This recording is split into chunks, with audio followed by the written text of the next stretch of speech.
You should be writing in your journal today, page 49 to 50, and we're going to be talking about probability. We're still in chapter 5, and it's probability of compound events. Probability of compound events. And what that means is compound, meaning it's not simple, it's not one event, but we're going to have two events going on. And we're going to talk about what the possible outcomes are, or possibly three events, things that happen multiple different ways. A really good example of this is going to Subway. Subway is my best example of compound events because when you create a sandwich, a sub sandwich, you know you can pick your bread, you can pick your meat, you can pick your cheese, you can pick your veggies, you can pick your dressing.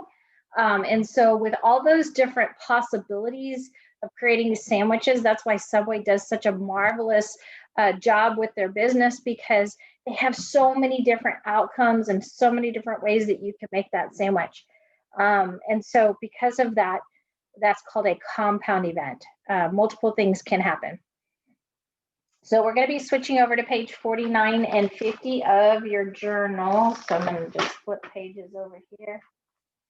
49 and 50. So the last page that we did was on theoretical and experimental probability. And we are now on lesson 5-3. You should be gluing on the right side of your journal on page 49. And I'm going to write 5-3 up here just to help me out. And we're going to be doing 2 pages on this because I've got a nice little handout for you. And we'll talk about our notes first.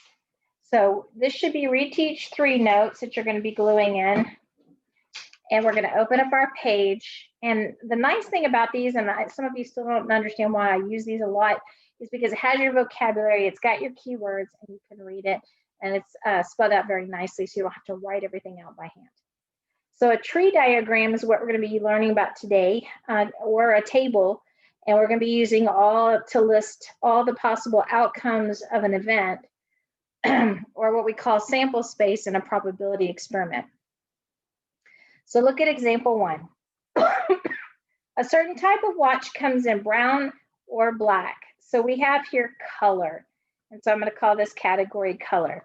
And a small or large size. And so that's size. So we have 2 colors and 2 sizes. Determine the number of color size combinations that are possible. So unlike our big Subway situation, there's not a lot of possibilities here. So it keeps it very simple. So to make a tree diagram, you list your 2 colors, brown or black. And so what they did is did a category there and then listed underneath the 2 colors. And then size is small or large. Now the reason why you don't just do small and large is because the brown could be small watch or a brown large watch, or it could be a black small watch or a black large watch, excuse me. And so this is called a sample space here, or a tree diagram. Actually, this is the tree right here, and the sample space they listed out. So they went ahead and wrote it out: brown small, brown large, black small, black large. And the tree diagram helps you with that sample space. The other thing that's not listed on here I want to talk about is the counting principle. And the counting principle simply says that I have so many ways of one thing, which in this case I have 2 colors, and I have so many ways of another thing, which is 2 sizes, and maybe I have some other categories, maybe I have 2 brand names. Then all I have to do is take my different categories that I have, and on the counting principle, I would say, okay, for color, I have 2 options. For size, I have 2 options. And all I do is multiply the 2, and 2 times 2 is 4. And as you can see, there are 1, 2, 3, 4 possible outcomes. This just gets you there mathematically without having to list it. But on the STAR test, you're going to see tree diagrams possibly. You might see list the sample space possibly, or you might just see the counting principle. It just depends. So we got to know all 3 different ways. Example 2. There's a chance of either having a boy or a girl is 50-50. What is the probability of the Smiths having 2 girls? So these are compound events because they're separate, okay? So child 1, we're saying, okay, what could it be? It could be a boy or a girl. Child 2 could be a boy or a girl. So it'd be boy, boy, boy, girl, girl, boy, girl, girl. And so they're having them in that order. So boy, boy is one possibility, both boys, a boy, girl and then a boy, or a girl and then a girl. So my sample space that's listed right here helps me think about what my counting principle would be. And in this case, my counting principle that I would write out is child 1, child 2, and we say there's 2 possibilities, boy or girl, 2 possibilities, boy or girl, multiply those possibilities to get my total number of outcomes of 4. And I really didn't like in the examples here that they did 2 of the same thing. It would have been nice if they would have changed it up a little bit, maybe did 3 children. If I did a third child, it'd be 2 times 2, and then child 3 would be times 2, so it'd be 2 times 2 times 2, which would be 8. And in my sample space, I would have to branch off of the boy, boy, girl, and off the girl, boy, and off the boy, and girl, boy, and then list them all out. There'd be 8 outcomes there. We are going to be talking on the assignment too on this one, the probability of them having 2 girls. And the probability of having them two girls, probability of a girl and then a girl, as you can see here, there's only 1 possible outcome. So that's why it's 1 out of 4 is the probability, because probability is what I want to have happen out of my total possible outcomes. Okay, so what we're going to do is practice a little bit with this. So let's take a look at an outfit. I want to make an outfit, and I've got a green shirt, a blue shirt, and a red shirt. So what I'm going to do is I'm going to simply write over here shirt. Okay, so how many shirt possibilities did I have? And I had green, blue, or red, so that's 3. And then I'm going to say, okay, what's my next category? I could pick a pant. And of those pants, I had black or blue. So that's 2 possibilities on the pants. So the counting principle just says multiply 3 times 2, and there should be 6 outcomes possible. That just tells you the outcomes. It doesn't tell you what the outcomes are. So then we say, okay, let's make a tree. I'm going to go over here and I'm going to say, okay, I have a green blouse. I have a blue, shirt. They call them shirts. And I have a red shirt. So with that green shirt, what can I put it with? I could put it with black pants. I could put it with blue pants. So I only have 2 choices. With the blue shirt, I can have black pants. I can have blue pants.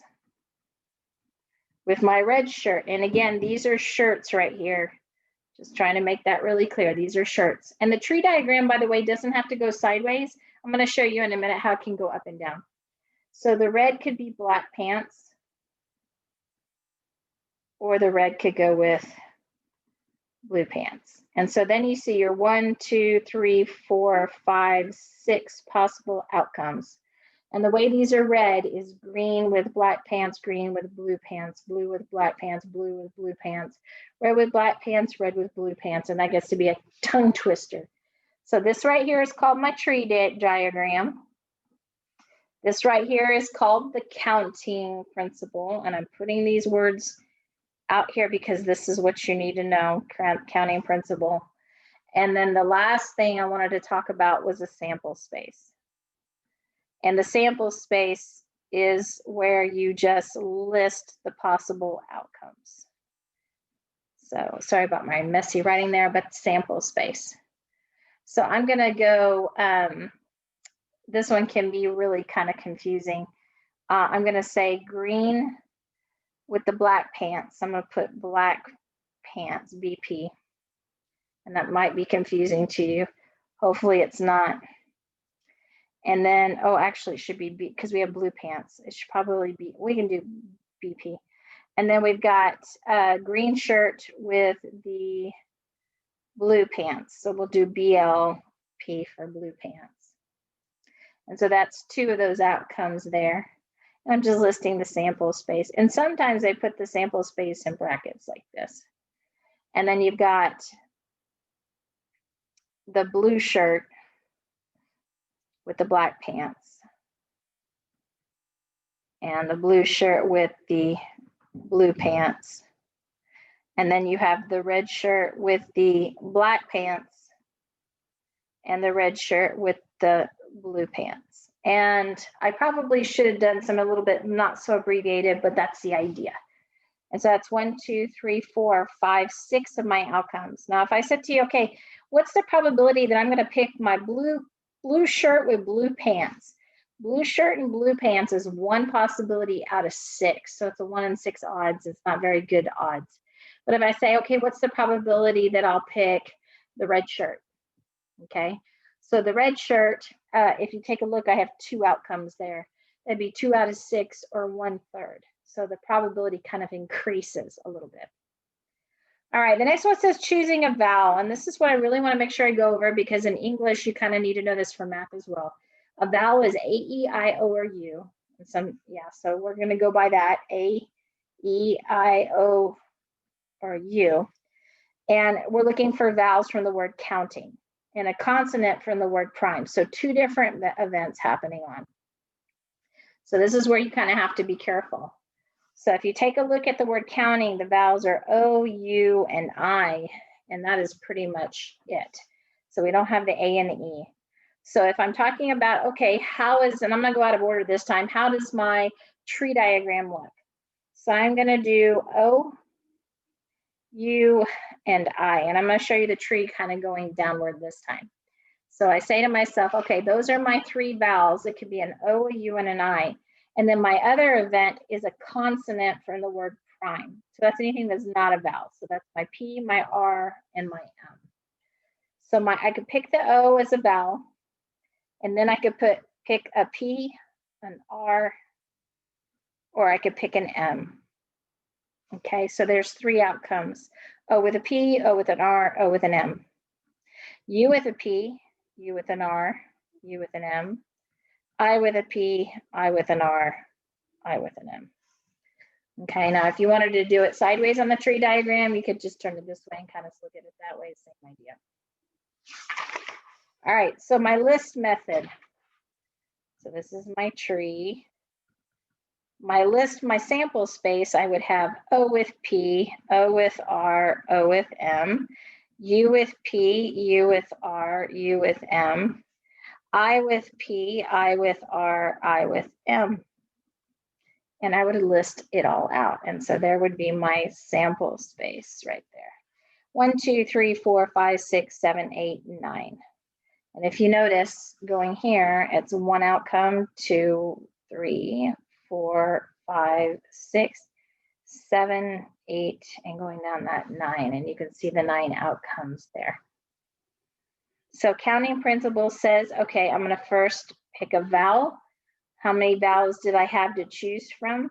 I had O, U, and I, so that was 3. And then for the second word, I had to pick a consonant from that section. And I had any of the 3 choices there. So it's 3 times 3, or 9 possible outcomes. 9 possible outcomes. And again, this is called the counting principle. Okay, so counting principle there. If you haven't had a chance to do this yet, we're going to fold it over right underneath the box like so. And we're going to glue this onto your journal on page 49. Okay, so this is going to get glued on page 49. So glue that in. Once you've done that, you're going to flip over to page 50. This page is going to go on page 50, and we're not going to write anything really on this. We're just going to talk about it and kind of go through all the different methods and different ways that we just discussed. And so what I want you to do is to fold this, and I know it's a little different. We're going to fold this into a trifold. And so you're going to fold this towards the middle. Doesn't have to be perfect, to where the 2 pages are touching. And we're going to write on here compound probability, and we're putting this on the outside of that flap there. And we're going to put on here what you're going to find. You're going to have the list method for sample space. Okay. You're going to see the tree diagram. So these are the different ways to show compound probability. You're going to see one that I haven't talked about yet, which is the table method. And then there's the last section here that you're going to look at is just the counting principle and how to double check on how many outcomes that I have. And so compound probability, and this is everything you're going to see in this trifold. So open it up and let's look at the left side. And if you take a look at the left side, you can see I have compound events. It says I want to spin a spinner and I want to flip a coin. This is compound events. Spinner and a coin. Okay, and if you want to write spinner here and a coin toss here, that's what we're looking at. Compound events. I can spin a spinner, I can toss a coin. The spinner has 3 congruent sections. The coin toss has 2 sides, heads or tail. So if I'm talking counting principle here, then what I'm talking about is there's 2 outcomes for my coin, 3 outcomes for my spinner. 2 times 3, I multiply that, that gives me 6 possible outcomes with those 2 events occurring together. To make a tree diagram out of it, I have blue, red, and yellow as my colors. I can have heads or tails with that blue, heads or tails with the red, heads or tails with the yellow. Those are all possibilities. And if you count it here, that's 1, 2, 3, 4, 5, 6 outcomes, just like it said down here in the counting principle. And then you list it. Blue heads, blue tails, red tails, yellow tails. And the only thing we hadn't talked about is this table down here. And to do that, all you do is simply put your colors blue, red, yellow. Those are the 3 headings. And then underneath blue, it could be heads or tails. Under red, heads or tails. Under yellow, heads or tails. And you can see the 2, 4, 6 possible outcomes listed that way. Now, the only difference between this left side and this right side is on this one, it switches, if you can't tell, it switched from the tree diagram starting with the coin and then going to the spinner. And on here, we started with the spinner and then went to the coin. And if you notice, the tree diagram will look a little different, but you still have your 6 outcomes. The list method is going to read a little different. Heads blue, tails blue, heads red, heads yellow, tails yellow. And the table looks slightly different. Instead of the 3 colors on the heading, we have your heads or tails and then the blue, red, or yellow underneath. And the multiplication or counting principle just switches it. And we know that these switchings can happen. 3 times 2 is the same as 2 times 3 because of the commutative property. And the same thing goes on with compound events. It didn't say one event had to happen before the other. And so this is just another example of how to look at compound probability. I think the last thing I'm going to do is write compound probability up here. And the reason why it's compound probability is because you have more than one event occurring. And that's what you really want to be careful, more than one event occurring. I have the spinning of the spinner, I have the flipping of the coin. I could add a 3rd event and I could continue to make my tree diagram more involved, my list more involved, and so on. It just compound means more than one. When you have compounds in science, you know that a compound like water is made of hydrogen and oxygen. It's compound because you have 2 elements or more elements that make that compound. So it means more than one.